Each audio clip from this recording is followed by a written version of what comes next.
to have on hand is some flour. So just any old regular flour works fine. And then you can use gluten-free too. You're gonna need some olive oil. If you don't have olive oil, you can use any oil that you like. And you're gonna need some salt. And you're gonna need some yeast. So the yeast that I'm gonna use, actually, you know what?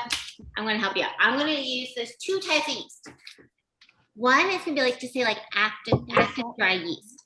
That type of yeast, yep, you have to proof, okay? So proofing your yeast is how you check to see if it's actually alive, all right? If you have something called like instant yeast or fast rising yeast, that yeast you actually don't have to proof. You can put it directly in with your dry ingredients, okay? So if yours says instant or fast rising, you can skip the proofing step.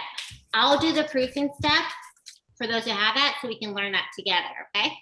We have our flour, we have olive oil or any kind of vegetable oil works, okay? Salt and yeast, and then you're just gonna need like a teaspoon of sugar.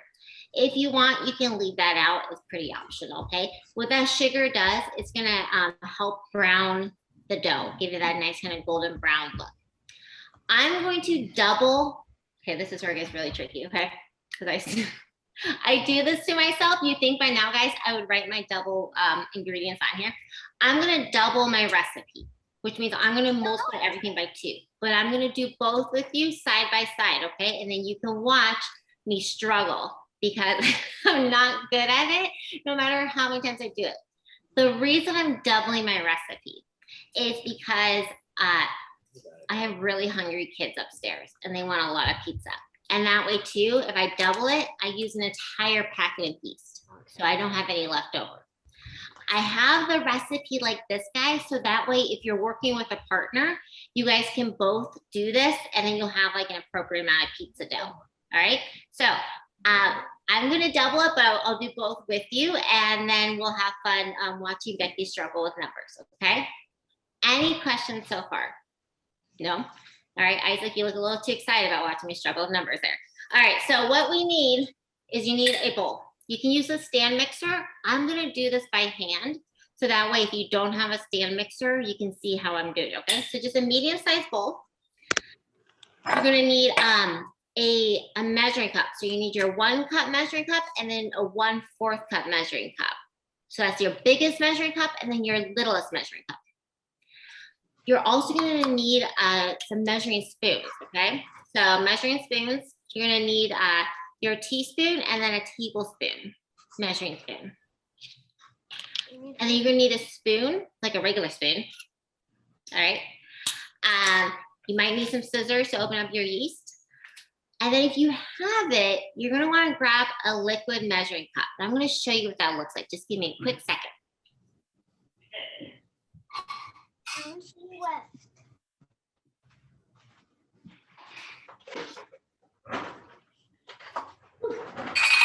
right, liquid measuring cup.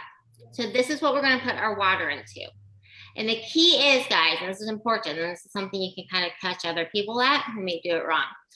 When you are measuring liquids, does anyone know, and I'll open up the chat too, so you can put in the chat, but do you know how to measure your liquid ingredients? Like what's the secret when you're measuring liquid? What do you have to do, Isaac? You know? Level with liquids. Yeah, so you have to measure eye level. So have you ever gone swimming before? And you know, if you're like diving for rings or looking through water, how like sometimes it distorts it, right? Like water distorts things. So if you pour your water in, guys, and then you look down at it and you're like, that looks good. And then you bring it to eye level, you might be surprised to see the measurements different. So when you put in your water or any kind of liquid, when we're measuring this, you don't have to worry about the olive oil. But when you put in the water, make sure you get to eye level. So you should bring up the measuring cup, or if you want to turn this into PE class, squat down, okay? Check it and make sure you have the right measurement. All right, ready to get going? So we are going to start. And the first thing we're starting with is to check to see if our yeast is alive, all right? The yeast is a live ingredient, and that is, if it's not alive, if it's not working, there we go. If it's not alive, then our dough won't rise, okay? So the yeast is what makes our dough rise. So we need to have warm water. Think about putting our yeast in like a nice like bath, okay? It's bath time for our yeast. So you don't want it too hot that you burn your bum, okay? You want a nice bath temp, about 100 degrees, okay? So less than like your average hot tub. Here's the fun part, okay, ready? If you're just following this recipe and you're not doubling it, you're gonna start with 1/4 cup of water. If you are doubling it like me, you're gonna do 1/2 cup of water. All right. So if you're not doubling your recipe, 1/4 cup of water. If you're doubling it, 1/2 cup of warm water. So what I like to do is I'll just kind of turn my sink on, let that water start running until it feels warm, right? So kind of like think about what like your skin temp feels like, okay? And about kind of that temperature, a little bit warmer, about 100 degrees. You're gonna fill it up, you're gonna check at eye level, and then we're gonna put in our yeast.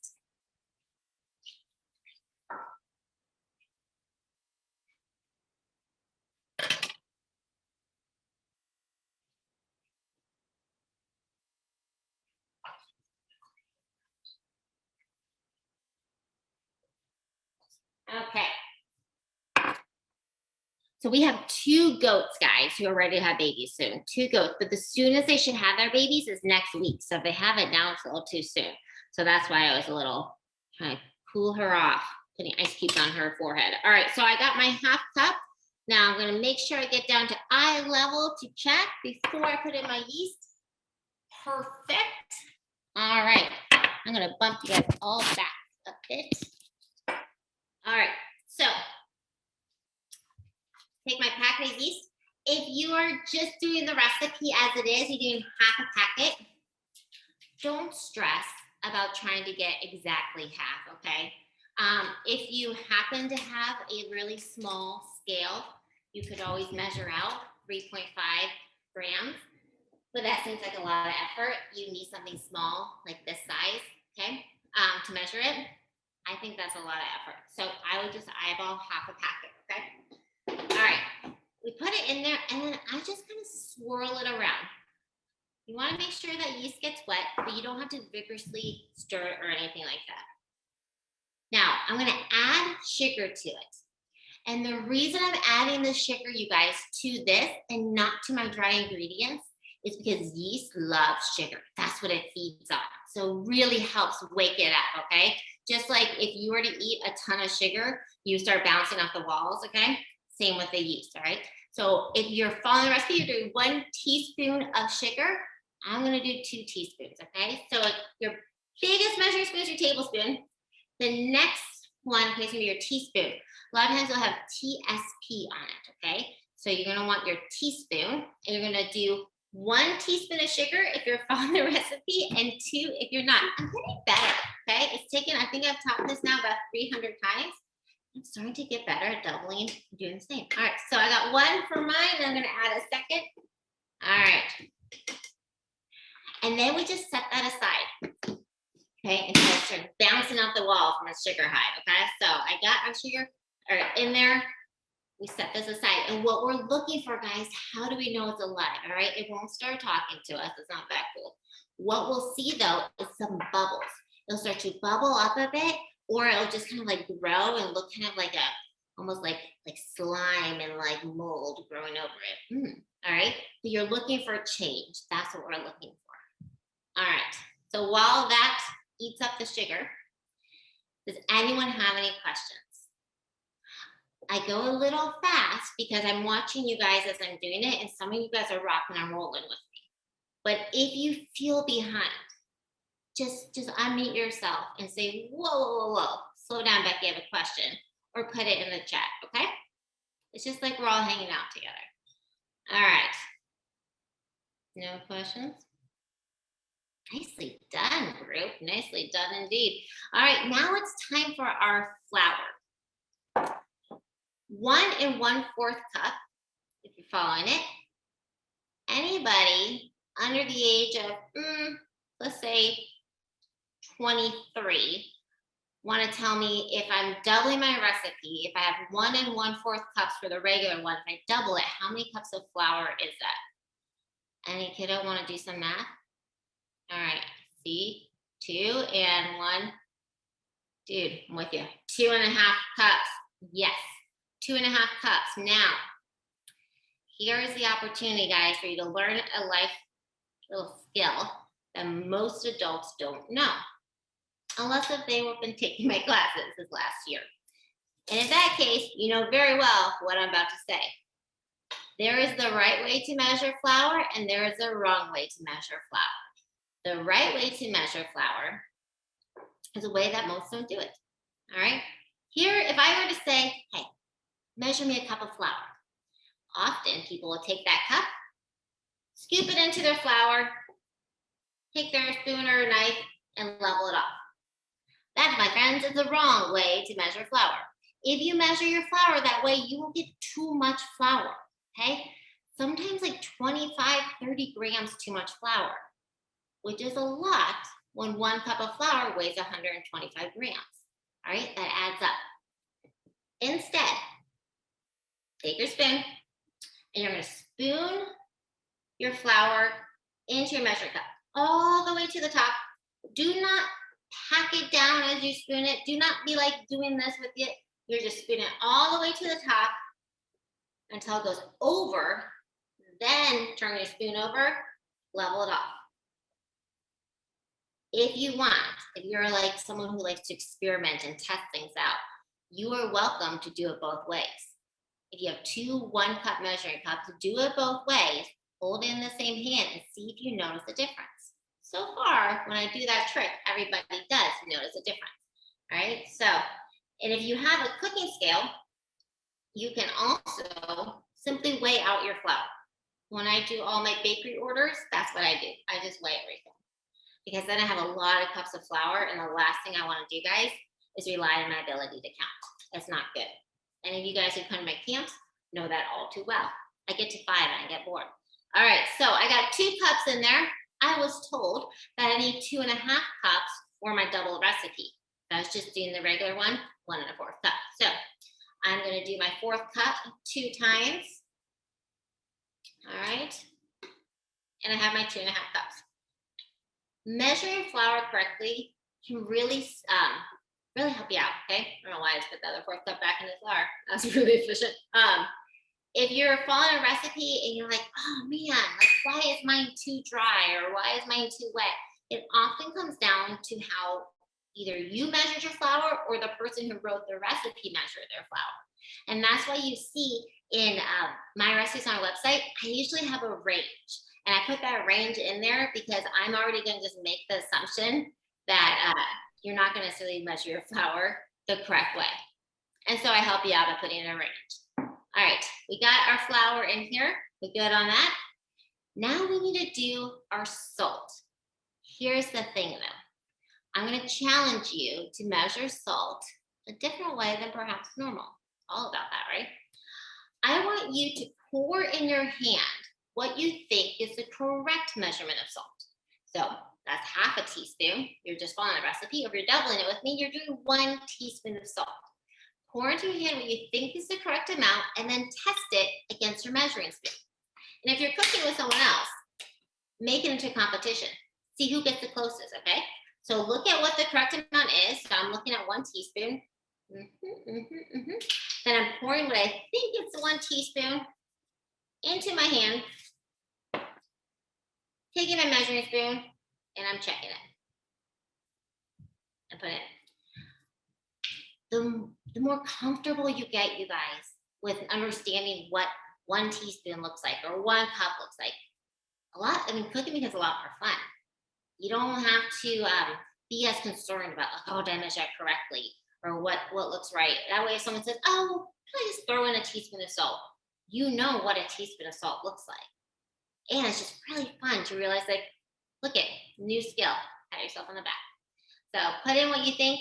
And again, if you're a competitive person, it's a fun competition. All right, we got our flour, we got our salt, we gotta add our olive oil. All right, so I'm just gonna add in 2 tablespoons of olive oil, because I'm doubling. You're putting in 1 if you're following the recipe as directed. I should probably just do that next time, follow the recipe as directed. Now, You can use your tablespoon that you have there, okay?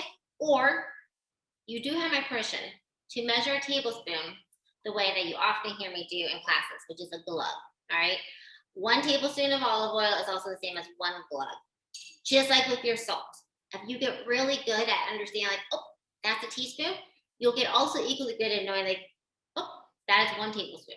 So just the more you cook, right? So, or you can measure it out and know what 1 tablespoon looks like. Now, go ahead and take your very, very fancy utensil, the spoon, and mix that all together. If you're using a stand mixer, just go ahead and turn that dough hook on. All right, put the dough hook and put it on like a 2 and mix that all together. All right, now let's check on our yeast. Has your yeast changed a bit? I would show you on my other camera, but it broke last night. So I'm gonna bring you up like this. I gotta get a new camera and try to show you the best I can, but not very well. In mine, there is bubbles. I can tell it's gotten thick. I know it's alive. Most of the time, guys, your yeast will be alive. It's pretty rare that it's not. But if after like 5 minutes, you see no change at all, give it another 5 minutes or so. After 10 minutes, if there's no change at all, then you know it's dead. All right, Isaac, would you like me to look at your yeast, sir? Go ahead, unmute. Did you open? Yep, that looks good. It looks like there's almost like some foam on top, right? Does it look like it's changed on top? You can unmute, bud. You're gonna make me read your lips. I'm not that skilled. Okay.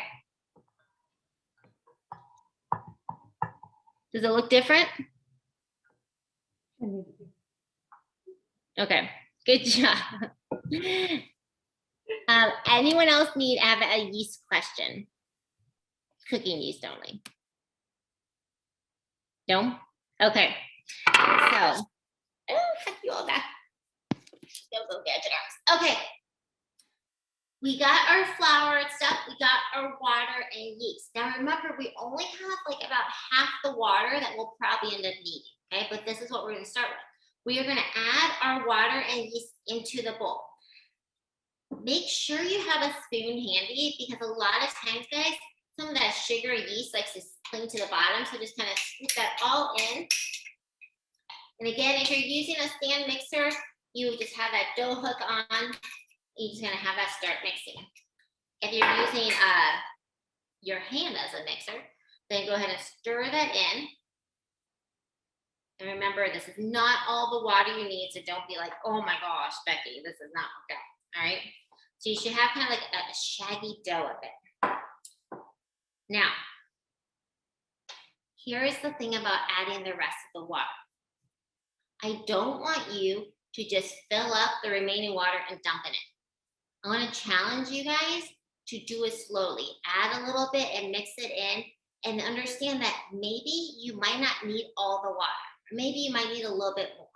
It's more important to me that you learn how to get to the right dough consistency rather than learn how to like precisely follow a recipe, okay? Because if you know what you're looking for, then you have the freedom to start experimenting and even making your own recipes up. So I'm gonna fill this back up with about a half cup of water or so, all right? And then I'm gonna slowly be adding it and stirring it and using my hands until a nice soft dough forms. I'm looking for a dough that's not super sticky, right? You guys have heard me say before, this is not your monster snot dough, right? This is a nice dough that if you were to like gently toss at the person next to you, it would bounce off them, not stick, okay? So we want something to be able to roll out. So I'm gonna fill this up with a little bit more water. All right, and then I'm gonna slowly add this. I'm gonna bring you guys back closer. Oh, I missed my other camera. Okay, and mix this in with one hand, stirring the other.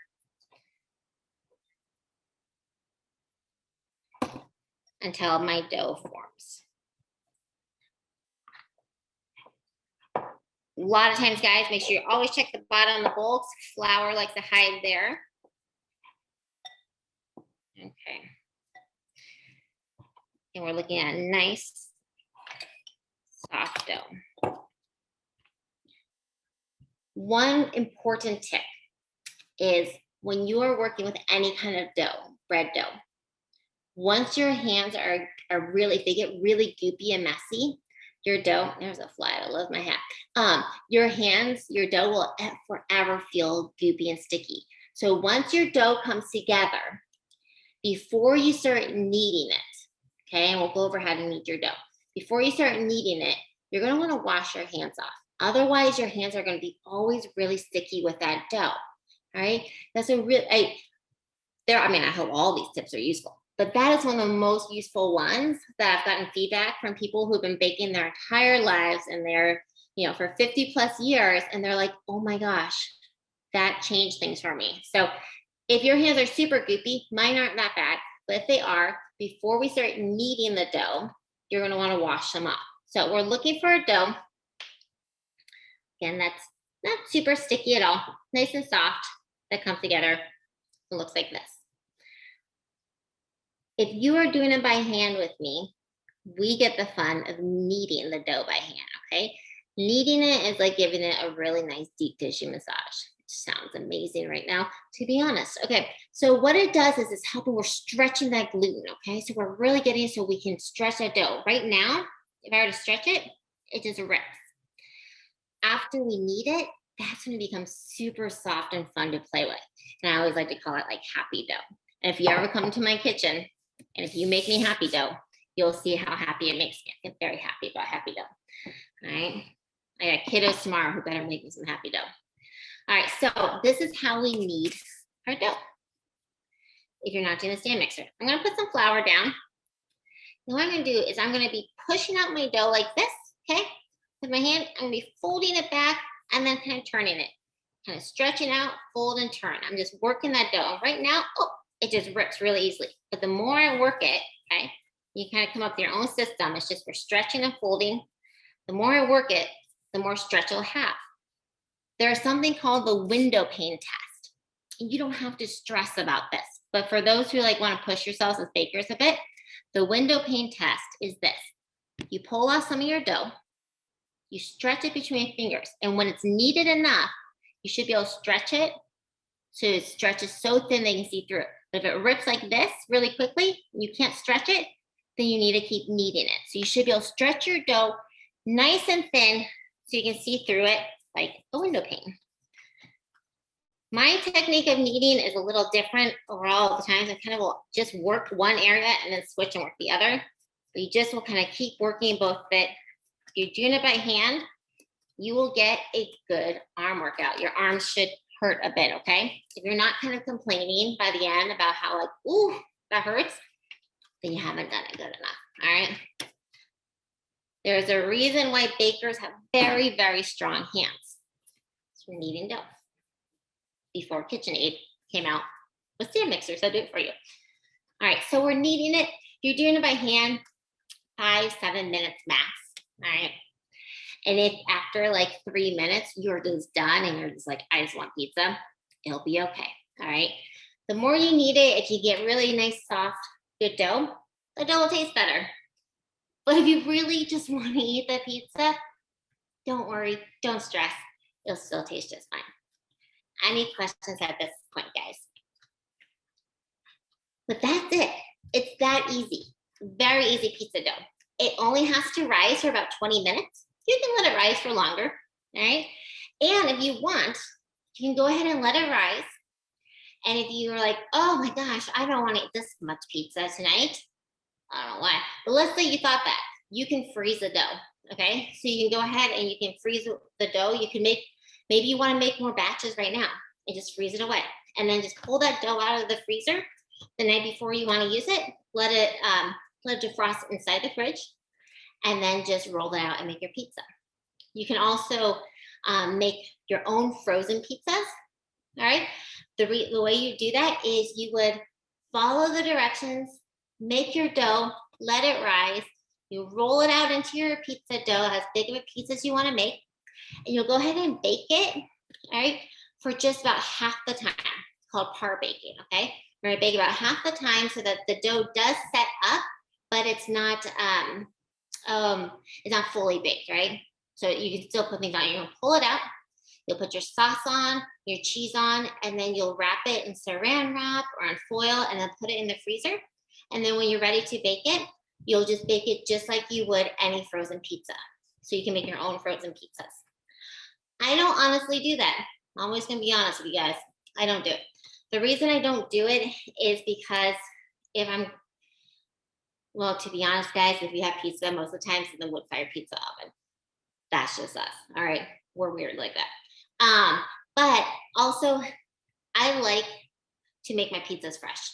That's just who I am. And like doing the whole process of making the frozen pizzas sounds amazing. And I really want to be that person. I'm just not that organized. Like that. I'm just seeing some of you. Let's see. Anyone else? Oh, hello, friends. Oh, wait. Isaac, you were just here. You're that. Hi. Just connect to the dots. Oh, like you look a lot like just like your mom. Anyway, yes, then Isaac knows all about pizza dough and all that fun stuff. Any other questions on this? Now, again, if you want to try out new experiments right with this, like you could add different herbs and spices to it. You can make your own garlic pizza dough, your own basil pizza dough, then go for it, guys. Or you might decide like, you know what, I think it tastes better with double the sugar in the dough, or I think it tastes better this way. Have the ability, guys, to please make this recipe better. I would love nothing more than for you to take all my recipes on my website and make them better. All right, that is my goal, for you to make things better than I do. Any questions at all about anything? How's everyone still looking? You don't have to show me. I'll figure it out.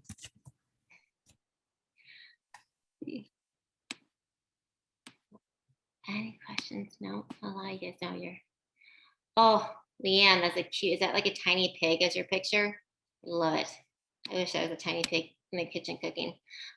Not cooking the tiny pig. Any questions, guys? You really the silent of a group? Now, when Isaac was at camp, guys, we were doing the pizzas in the wood-fired pizza oven as a thunderstorm, like a big storm was coming through. And so we had to rush things a bit. And that is one downfall to having a wood-fired pizza oven in the woods, is when it starts storming, you got to leave it. Last one. All right. If you guys have questions in the dough, go ahead and ask it. If not, the next step is to let it rise. The important thing is, guys, is when it's rising, make sure you cover it with either like, you could do like just a paper towel, a damp paper towel, or a dish towel. Make sure it's not a super fuzzy one, so you don't end up with like fuzzy wuzzies, all right, in your dough, or saran wrap. That works too. The reason you want to cover your dough is so that way it doesn't dry out and get a skin on top of it that can kind of prevent it from rising up. After it's, you give it about 20 minutes or so. While it's rising, you can preheat your oven. You want to get your oven as hot as possible, okay? The hotter the oven, the better the pizza. So get your oven nice and hot. And then I'm going to pretend like my dough has set, all right? You can either hand stretch your pizza dough, all right? That's what I make you do. If you come out here and make the Neapolitan pizza, the traditional Italian pizza, you have to hand stretch it. I don't let you use a rolling pin. You can certainly use a rolling pin too, all right? Roll your dough out. You are in charge. You're the chef of how thick you want your crust to be, all right? If you don't want a thick crust, It has to be. Oh, yes, honey? How hot does it have to be? How hot does it have to be? So most ovens, like, okay, tell your mom to at least put it to like 425, 450, okay? All right, that should be good. Cool, dude. All right, so if you like thin crust pizza, then make your dough thin. You like thick crust, make it thick. Pretty simple, all right? Now, you do not have to form a crust, all right? So you don't have to be like, ooh, well, this is a crust like that, all right? It will naturally bubble up. What you can do is you can take like a fork and make pinpricks kind of in the middle where you don't want it to rise up, or simply you'll put your sauce everywhere that you don't want there to be crust. If you hate crust, guys, this is your night. This is your day, man. You don't have to have any crust. Put the sauce all the way to the edge and then cover the whole thing with cheese. All right? No crust. It's amazing. It's awesome. Problem solved. All right? The really important thing, please don't forget this. Oh, do you have a question, Betty?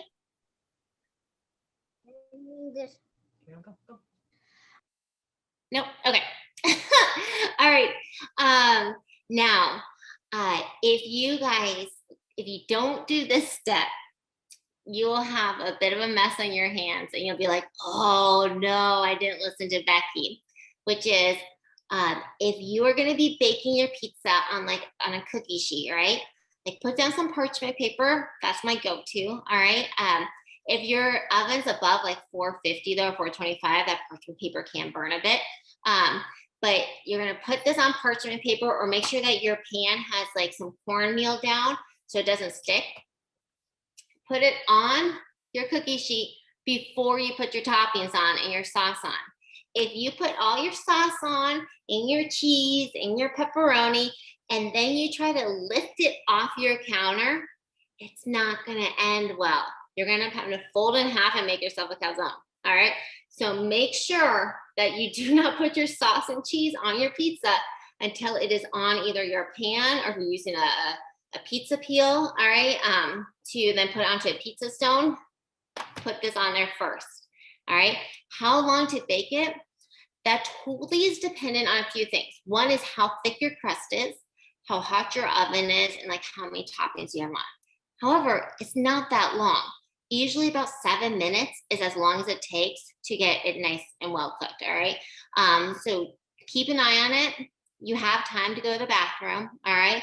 You can turn over a load of laundry, but not much more than that before you want to check on your pizza. And it's up to you. I liked mine pretty golden brown for the cheese on that. What else for questions? As far as your sauce goes, guys, you can make your own sauce with, if you have like tomato sauce, a can of like tomato sauce or even tomato paste, and you can like water that down and then have fun. I add garlic, Italian seasoning, basil goes into mine always, oregano, add in some salt, a little pinch of sugar. All right. If you like spicy sauce, and add in some red peppers. The most important thing if you're making your own sauce is you have to taste it. Okay. You have to taste your sauce. And if you don't, like, it sounds silly, but I know some of you don't taste your sauces. Taste your sauce.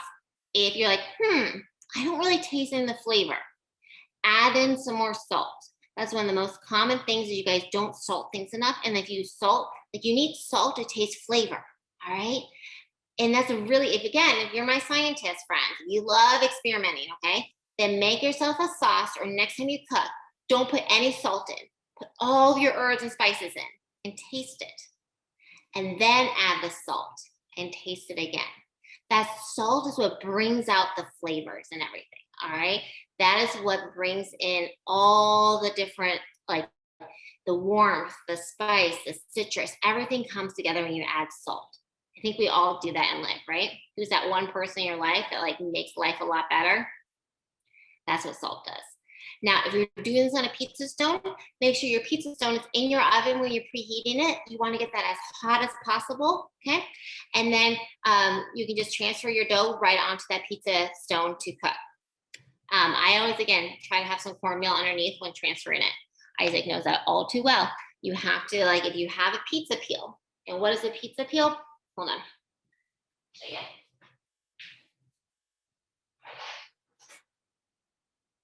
Right. A pizza peel is one of these things, all right? So you would be, like, when you come here to do pizza, you make your pizza on this, all right?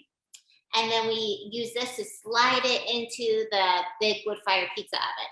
But if you go to slide and you didn't put any like cornmeal or flour down, this will happen. It won't go anywhere.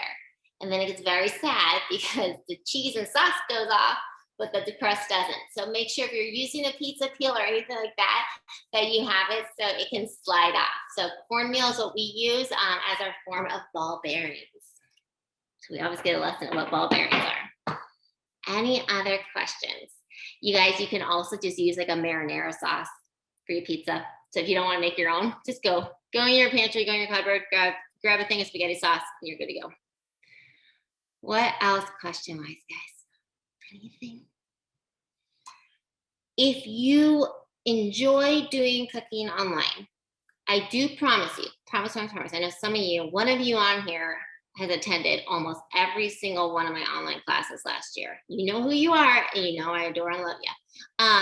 I will be doing my free online cooking classes again. All right, guys, starting this fall, like once it gets a little colder out and everyone's kind of staying in a bit more. So I will do my online show. It's gonna be a little different this year, but it's still gonna be 100% free, no charge at all. I'll just hang out with you guys online and we can cook together. So if you are interested in that, you can always just kind of email me or message me on Instagram, Facebook, what have you, and tell me what you like to cook. So those are going to be, I'm going to have chefs from hopefully all around the world and country join and teach us their favorite recipes and tell us their favorite stories at the same time. So it won't just be me teaching. I'm going to have some really fun people help share their recipes.